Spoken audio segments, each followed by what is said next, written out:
500 grados, puro fuego santo y poder, para hacer enfermedades desaparecer, para hacer al enemigo huir de ti. Una nube de victoria invade toda la iglesia.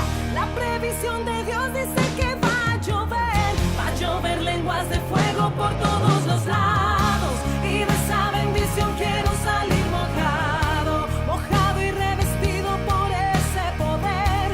Ahora lo imposible va a acontecer. Es la promesa de Dios. El fuego va a caer por ese poder. Es la promesa de Dios. El fuego va a caer por ese poder. Ya comienza a acontecer. Debajo de esa lluvia puedo contemplar. Aleluya de aquí, gloria, aleluya de allá. Inundando los hermanos, bendición en las manos. Nuestros pecados han sido perdonados y que sabemos que lo que tenemos, lo que poseemos, ha sido por la mano de Dios. Y que no estamos sirviendo. No hemos ganado almas para Jesucristo, no estamos sirviendo en la iglesia, no estamos haciendo su voluntad. ¿No será ser egoísta eso? Cuando uno viene y ora o pide y Dios le responde y le da. Aquí está diciendo que la palabra de Dios significa servir. Y servir, hermano, significa eso, servicio. Si yo le puedo servir a una compañía y la compañía me pone una hora y yo llego y el jefe me dice algo y yo lo hago. Si yo puedo ser puntual en mi trabajo, si yo puedo ser respetuoso con mi patrón, si yo soy responsable con las cosas del mundo, ¿usted no cree que las cosas de Dios tienen aún mayor responsabilidad, mayor respeto, mayor honra, mayor beneficio? Amén. Aleluya. Mire, elemento básico para ejercer un buen servicio. Es decir, ¿cómo puedo servir yo al Señor?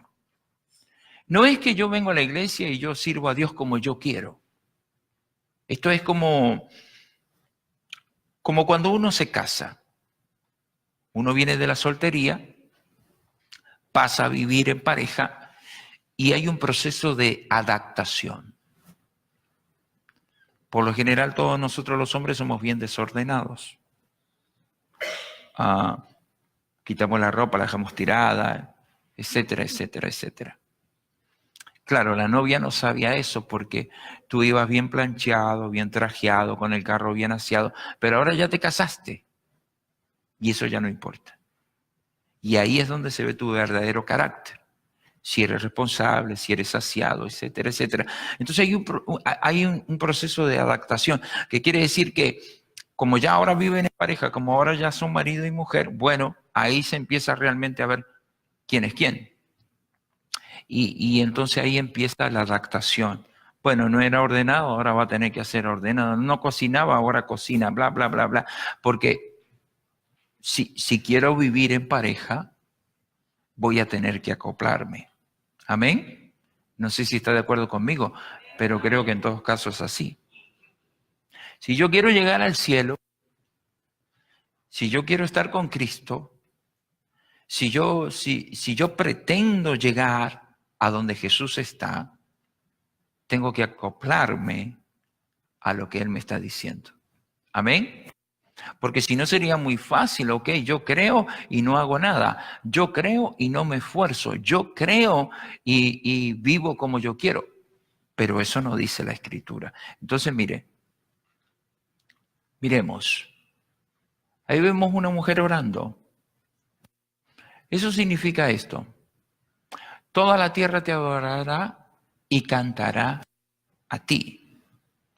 Una de las cosas que es bien importante entender para servir a Dios, tiene que ser un adorador. No tiene nada que ver con ser un cantante, o tener un talento en la música, o tocar un instrumento, o tener una voz de ángel. Tiene que ver que cada uno de nosotros tiene que ser un adorador. Amén. Y un adorador significa que lo adora a Él. ¿Sacas tiempo para buscar de Dios? ¿Qué es lo primero que hace antes de ir al baño en la mañana cuando te levantas? Durante todo tu día de trabajo, ¿estás meditando en Él? ¿Estás escuchando mensajes? ¿Oras por la noche? ¿Oras por la mañana? ¿Lees la Biblia lo suficiente? ¿De qué manera tú adoras a Dios? No con el pensamiento.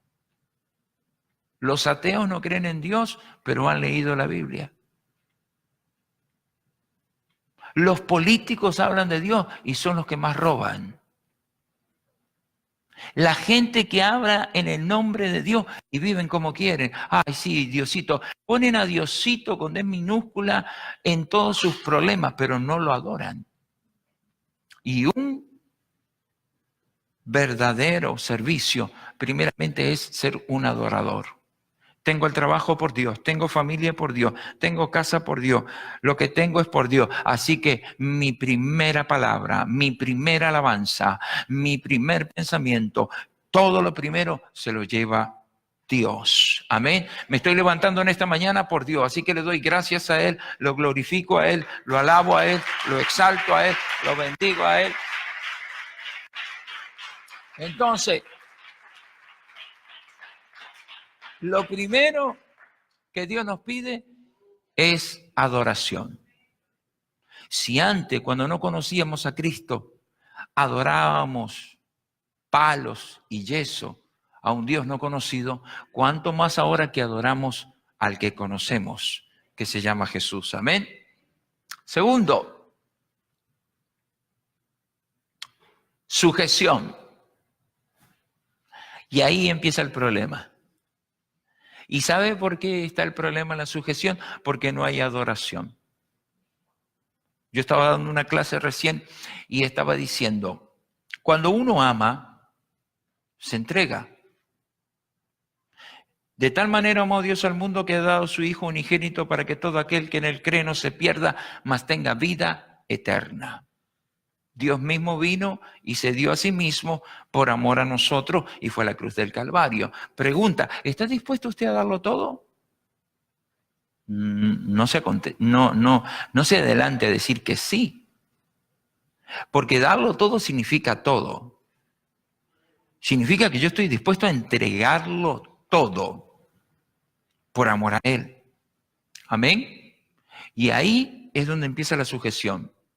¿Qué significa? Significa esto.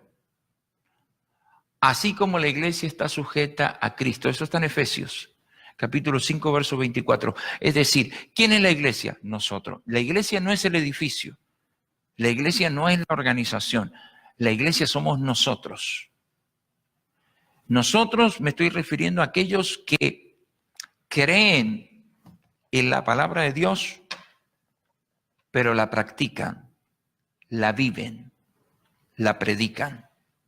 No hay que ser predicador para predicar la palabra, hay que vivir la palabra para predicarla. Amén. Tenemos mucha gente que cree en Dios, pero no practica la palabra. Cree en Dios, pero vive separado de la palabra. Cree en Dios y va en contra de la palabra. Cree en Dios y toma. Cree en Dios y se droga. Cree en Dios y fornica. Cree en Dios y miente. Cree en Dios y maldice. Cree en Dios y hace una cantidad de cosas que la palabra la condena. Entonces la sujeción es bien importante. La iglesia somos nosotros y la iglesia tiene que estar sujeta a Cristo. Quiere decir, Jesucristo es el dueño de la iglesia. Jesucristo controla la iglesia. ¿Cómo la controla? Por su palabra y por su Santo Espíritu. Por eso son dos cosas que un cristiano debe tener. Debe de tener a Cristo, el cual es Jesucristo, y debe de tener el Espíritu Santo. Un cristiano sin espíritu es como un carro sin gasolina. Tiene un carro muy bonito, tiene el carro del año, pero si no le echa gasolina, el carro no anda. Soy cristiano, tengo una Biblia, voy a la iglesia, tengo un pastor, pero necesito el Espíritu Santo. ¿Por qué? Porque el Espíritu Santo es el que le da movimiento a la palabra, así como la gasolina le da movimiento al carro. Amén. Por eso es bien importante, si usted no tiene el Espíritu Santo, usted debe de anhelar ser lleno del Espíritu Santo. ¿Qué es el Espíritu Santo? Es la manifestación de Dios dentro de la iglesia, que es usted y que soy yo. Es una lengua que no es tangible, que no es legible ni audible en discernimiento. En lengua de tartamudo hablaré a este pueblo. Puede ser que usted diga que está loco, y no tiene nada que ver con la locura. Tiene que ver con lo que Dios es. Dios es espíritu. Y los que buscan a Dios en espíritu, le adorarán en espíritu y en verdad. ¿Quién tiene la verdad? Jesucristo. Amén. Mire, recuérdale que se sujeten a los gobernantes y autoridades, que obedezca, que estés dispuesto a toda buena obra. Eso dice Tito 3:1. Recuérdales que se sujeten. Mire, nos sujetamos. Bueno, vivimos en un país que respetamos sus leyes, que nos sujetamos, y eso está perfecto. Pero ¿qué pasa con la iglesia? ¿Qué pasa yo como cristiano? ¿Me sujeto a Dios? Ahí sí. Yo creo a Dios. No, esa no es como una canción que anda por ahí a mi manera. No es a mi manera. Porque si fuera a mi manera, entonces Dios no hubiera dejado su palabra. Usted quiere ser salvo, va a tener que obedecer lo que dice Dios. Usted quiere llegar al cielo, va a tener que obedecer lo que dice Dios. Usted quiere que Dios lo escuche, va a tener que arrepentirse de sus pecados. Puede ser que suene muy duro lo que voy a decir, pero con el debido respeto que usted se merece y con la honra que Dios merece. La Biblia dice en San Juan que Dios no oye a nadie si no se arrepiente primero. Y se lo puedo demostrar por la Biblia. Si usted no se arrepiente de sus pecados, de su manera de hablar, de su manera de pensar, de lo que practica, por más que usted pele rodillas y pida oración a quien sea, Dios no lo va a oír. Porque hay una cosa que separa a Dios y al hombre, es el pecado. El pecado separa al ser humano de Dios. Ese pecado fue que hizo que Adán y Eva fueran expulsados del huerto. Ese pecado condenó a Israel y ese pecado ha condenado a la humanidad. Por eso Cristo vino al mundo para perdonarnos de nuestros pecados. Y si yo no reconozco que soy pecador, entonces quiere decir que Dios es mentiroso. Y entonces la Biblia dice que jamás hubo maldad ni mentira en la boca de Jesucristo. Jesucristo fue condenado por nuestros pecados. Éramos nosotros los que teníamos que ir a la cruz y Él fue a la cruz. ¿Por qué? Porque solamente Él nos puede salvar. Entonces yo debo de entender que si yo quiero llegar allá, me tengo que sujetar. Y ahí hay un problema. Por eso hay matrimonios que tienen serios problemas. Se aman, pero no conviven. Se aman, pero tienen cuentas separadas. Se aman, pero cada uno va por su lado. Se aman y ministran su familia diferente. Se aman y aconsejan a sus hijos diferente. Se aman y no se soportan. Yo no puedo entender, ¿verdad? Ese tipo de concepto o ese tipo de amor de aquellos que están casados y no quiere ver a la suegra o no quiere ver al suegro. ¿Cómo está eso? ¿Cómo? Explíqueme a mí, ¿cómo usted puede amar a un hombre y una mujer y no va a amar a su familia? ¿Cómo? Te amo a ti, pero no a tu familia. No, si tú la amas a ella, tienes que amar a su familia. Quizá no te caigan bien. Sí, bueno, son entrometidos, son metiches, etcétera. Ok, eso es parte del paquete. Pero estamos hablando de amar. Y amar es dar. ¿Amén? Amar es dar. Jesucristo se dio. Y dice que sin excepción de persona. Entonces, la sujeción es algo bien importante, pero para llegar a la sujeción tiene que haber adoración. ¿Por qué? Porque en la adoración Dios te ministra. En la adoración Dios te purifica. En la adoración hay como un filtro donde sale lo malo y entra lo bueno. Amén. Tú empiezas a adorar a Dios y Dios te empieza a filtrar. Empieza a sacar lo malo de nosotros y empieza a entrar lo bueno de Él. Para llegar a este punto, a la sujeción. Amén. Ahora, pero di la palabra y mi siervo será sano. La palabra de Dios tiene mucho poder, pero tendrá el poder si el que la recibe primeramente la cree. Amén.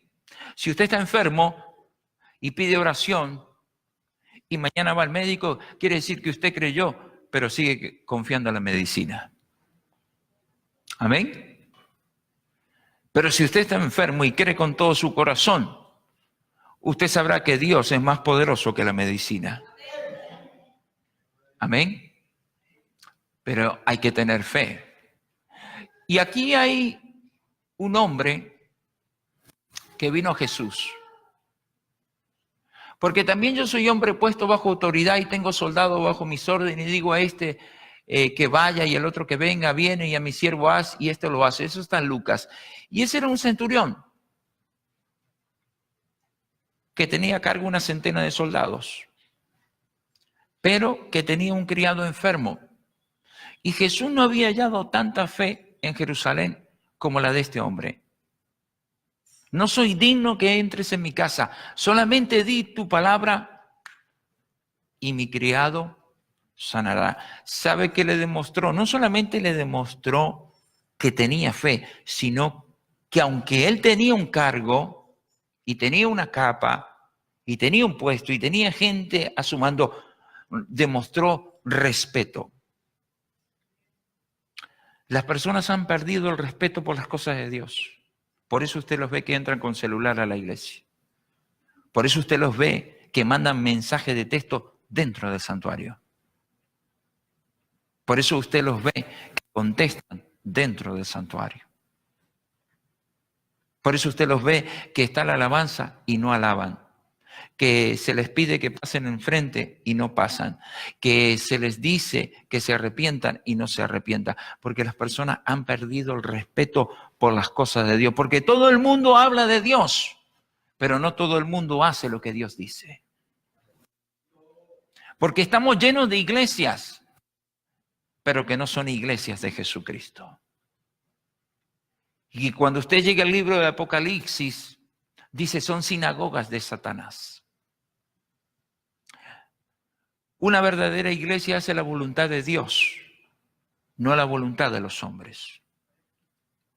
Y sí es verdad que hay muchas iglesias, pero no todos practican la verdad. Amén. Por eso es bien importante entender que el respeto es algo importantísimo con Dios. Dios no es un Dios cualquiera, no es un chucho, no es un diosito. No es el Dios de este mundo, el cual es Satanás. Es el excelso, es el omnipotente, es el omnipresente, es el que tiene un nombre sobre todo nombre. Él es admirable, Él es poderoso, Él es eterno. No es cualquier cosa. Y este hombre lo entendió.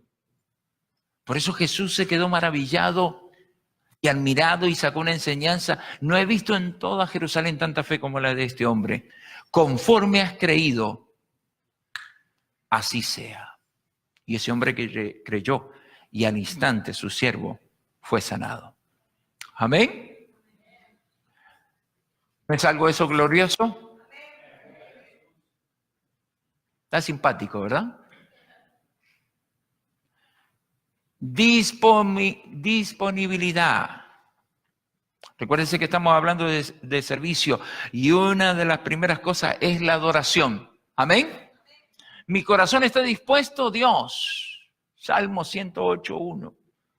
Pregúntese usted en esta mañana, ¿está dispuesto usted a servir a Dios? ¿Está dispuesto usted de las 24 horas que tiene un día y los 7 días a la semana y los 365 días del año, darle de su tiempo a Dios? Pastor, yo vengo el domingo, yo no estoy hablando del domingo. Si Dios fuera como nosotros que venimos el domingo a la iglesia, pues entonces que Dios nos tenga muertos 6 días y nos resucite el domingo.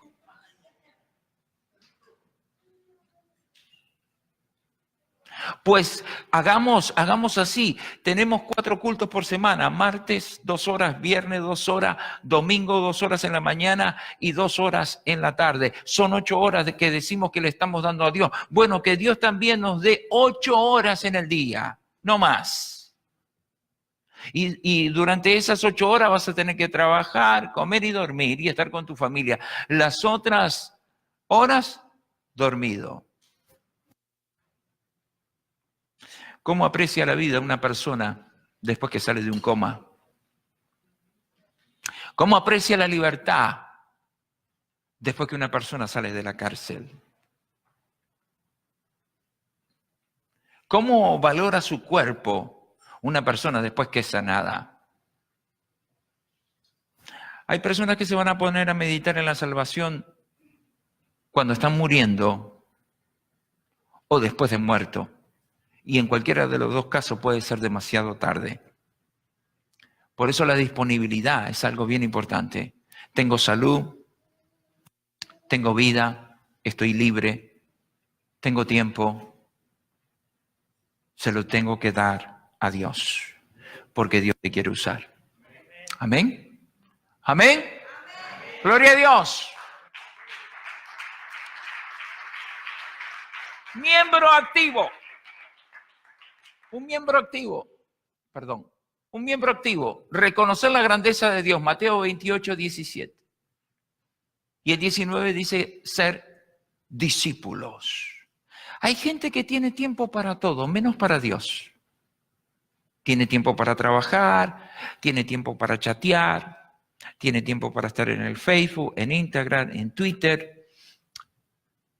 Tiene tiempo para ir al parque, tiene tiempo para ir a hacer las compras, tiene tiempo para hablar con los amigos, tiene tiempo para ir a ver a la comadre, pero no tiene tiempo para Dios.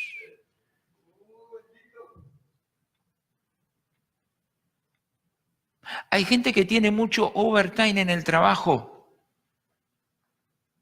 pero no tiene horas en el Evangelio. Y ser un miembro activo significa un discípulo que está dispuesto al servicio del que lo llamó, del que lo perdonó. Ese es Jesucristo. Amén. Activo. Hay personas que vienen a la iglesia y ni siquiera saben los eventos que hay en la iglesia, ni siquiera saben las horas de culto de la iglesia, ni siquiera se acuerdan de memoria la dirección física de la iglesia, ni siquiera se acuerdan el nombre del pastor. Con eso le digo todo. Amén. Imagínense qué importante saber de memoria el nombre de tu pastor, qué importante saber los números de teléfono de tu iglesia, la dirección física de tu iglesia. ¿Por qué? Porque cuando te encuentras con alguien, yo voy a la iglesia tal, mi iglesia queda en el 14.700 de Bel Air, Houston, Texas, 77083, te vas por el Hawaii o por el 59 o por la Addis Clothing, yo te explico cómo llegar. ¡Wow! Ese es un miembro activo. Un miembro activo sabe los hermanos cómo se llaman en la iglesia, sabe el nombre de su pastor, sabe de la página web, la dirección electrónica, porque es un miembro activo, sabe los días del culto, sabe cuándo puede venir a ayudar, está activo, está empapado. Por eso estos hombres se llamaron a ser discípulos, eran seguidores del maestro. Y el maestro les enseñaba para que después ellos mismos volvieran a enseñar. Amén. Si usted no es un miembro activo, conviértase en un miembro activo, no inactivo, activo. Y activo significa involucrarse, significa participar. No aquí en el púlpito, tranquilo, ya está el pastor. Pero de aquí para allá usted se puede involucrar en muchas cosas. Necesitamos gente para limpiar, necesitamos gente para el talento, necesitamos gente para cortar el pasto, necesitamos gente para la célula, necesitamos gente para la oración. Mira, hermano, hablando de la oración, hace más de 2 meses empezamos un ministerio de intercesión y los que se comprometieron, hoy en día brillan por la ausencia. De 8, 9, hemos quedado 2. Y bendito sea Dios por esos 2. ¿Sabe por qué? Por el respeto y la sujeción. Muchas de las cosas que nosotros le prometemos a Dios no las cumplimos. Hacemos el pacto, hacemos la promesa, pero no la cumplimos. Y eso tiene que ver con el respeto. Por eso la Biblia dice, no jures por el cielo, porque es el trono de Dios, ni por la tierra, porque es el estrado de sus pies. Y lo que juras, no tardes en cumplirlo. Amén. Entonces, mire. Ay, Dios. La Biblia. Estudiar y escudriñar las Escrituras. Eso dice San Juan 15:39. ¿Sabe por qué a veces nos cuesta tanto nosotros hacer la voluntad de Dios? Porque no leemos la Biblia. No la escudriñamos. Es decir, leemos la Biblia cuando venimos a la iglesia. Habla del Salmo tal, habla en el Evangelio de Mateo, habla en el libro de Juan. Ok, y cuando vengo a la iglesia, leo la Biblia. ¿Y el resto de la semana? ¿Leo la Biblia? ¿Escudriño la palabra? ¿Estoy en la capacidad de poder ir a dar un estudio? Tenemos un problema que a veces la gente ni siquiera sabe defender su propia doctrina. ¿En qué cree usted? En Jesucristo. ¿Y cómo está bautizado usted? En el nombre de Jesucristo. ¿Pero puede defender la fe? ¿Está en la capacidad, en la autoridad de poder defender a Jesucristo?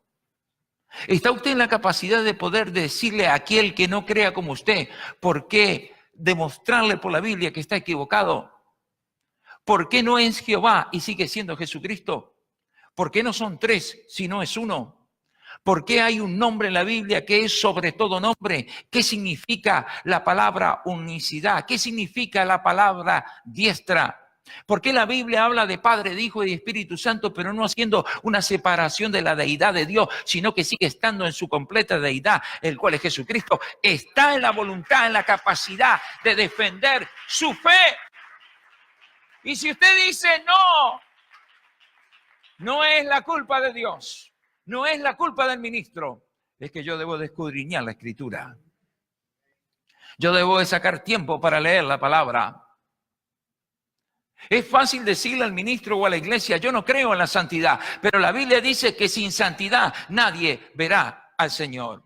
Bueno, si usted no cree al ministro y si usted está en desacuerdo, estudie la palabra y indague en la palabra. ¿Qué significa la palabra santidad? ¿Qué significa la palabra pecado? ¿Qué significa la palabra aberración? ¿Qué significa la palabra adulterio? ¿Qué significa la palabra fornicación? ¿Qué significa la palabra mentira? ¿Qué significa la palabra chisme? Y si la Biblia lo convence, entonces practíquelo. Pero hay que escudriñarla. Y por no escudriñar la palabra, dice, mi pueblo perece por falta de conocimiento. El conocimiento se adquiere a través de la lectura. Y cuando yo estudio la palabra, me doy cuenta de lo que dice el Dios del cielo. Y si yo quiero hacer lo que el Dios del cielo dice, el cual se llama Jesucristo, la palabra es el manual para dirigir mi vida. 500 grados, puro fuego, santo y poder, para hacer enfermedades desaparecer, para hacer al enemigo huir de ti. Una nube de victoria invade toda la iglesia. La previsión de Dios dice que va a llover lenguas de fuego por todo.